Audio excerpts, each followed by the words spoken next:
ಒಬ್ಬ ಎಂತ match sir, ಎಂತ ಮ್ಯಾಚ್! ಏನ್ ನೋಡಿದ್ವಿ ನಾವು! Proper IPL classic. ಈ ತರದ ಪಂದ್ಯಕ್ಕೋಸ್ಕರನೇ IPL ಅಲ್ಲಿ ಕಾಯ್ತಾ ಇದ್ದಿದ್ದು. ಎಲ್ಲಿ ಬರ್ತಾ ಇಲ್ವಲ್ಲ, ಲಾಸ್ಟ್ ಬಾಲ್ ಅಲ್ಲಿ ಗೇಮ್ ಡಿಸೈಡ್ ಆಗುವಂತ ಪಂದ್ಯಗಳು ಬರ್ತಾ ಇಲ್ವಲ್ಲ ಅಂತ. ಬಟ್ ಗುಜರಾತ್ ಟೈಟನ್ಸ್, ಈಗ್ಲೇ ಹೇಳ್ತಾ ಇದ್ದೀನಿ, ಲಾಸ್ಟ್ ಸೀಸನ್ ಅಲ್ಲಿ ಅದು ರಾಜಸ್ಥಾನ್ ರಾಯಲ್ಸ್ ಆಗಿದ್ರು ಎಂಟರ್ಟೈನರ್ಸ್ ಆಫ್ ದ ಲೀಗ್. ಈ ಸೀಸನ್ ಆ ಜವಾಬ್ದಾರಿನ ಗುಜರಾತ್ ಟೈಟನ್ಸ್ ತಗೊಂಡಿದ್ದಾರೆ. 1 ರನ್ ಅಂತರದ ಗೆಲುವು ಗುಜರಾತ್ ಟೈಟನ್ಸ್ಗೆ. ಕೈಗೆ ಬಂದಂತ ತುತ್ತು ಬಾಯಿಗೆ ಬರ್ಲಿಲ್ಲ ಇಲ್ಲಿ DC ಗೆ. ನಮಸ್ಕಾರ ಶಶಾಂಕ್, ಸಿಂಬಾಲಿಕ್ ಆಗಿ ಹೇಳ್ಬಿಟ್ಟೆ ನಾನು, ನೈಲ್ ಬೈಟಿಂಗ್ ಫಿನಿಶ್ ಅಂತ. ನಿಜವಾಗ್ಲು ಅದ್ಭುತ ರೋಚಕವಾದಂತ ಒಂದು ಪಂದ್ಯ.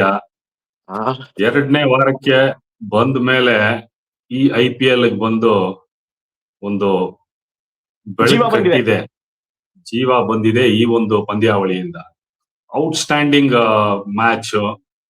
ಅಂದ್ರೆ 2 ಪಾಯಿಂಟ್ ಅವ್ರು ತಂದುಕೊಂಡ್ರು ಈ ಮ್ಯಾಚ್ ಅಲ್ಲಿ GT.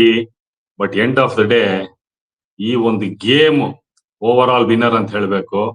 ಬಟ್ ಎಂತ ಒಂದು ಕ್ರಿಕೆಟ್ ಮ್ಯಾಚ್ ಅಂದ್ರೆ, ಏನು ರೋಗಿ ಬಯಸಿದ್ದು ಹಾಲು ಅನ್ನ, ವೈದಿ ಹೇಳಿದ್ದು ಹಾಲು ಅನ್ನೋ ತರ GT ಎಲ್ಲ ಕೂಡ್ ಬಂತು ಈ ಮ್ಯಾಚ್ ಅಲ್ಲಿ. ಅಂದ್ರೆ ಡೌನ್ ಇನ್ ದ ಡಂಪ್ಸ್ ಅಂದಾಗ ಕಮ್ ಬ್ಯಾಕ್ ಯಾವ ತರ ಮಾಡ್ಬೇಕು,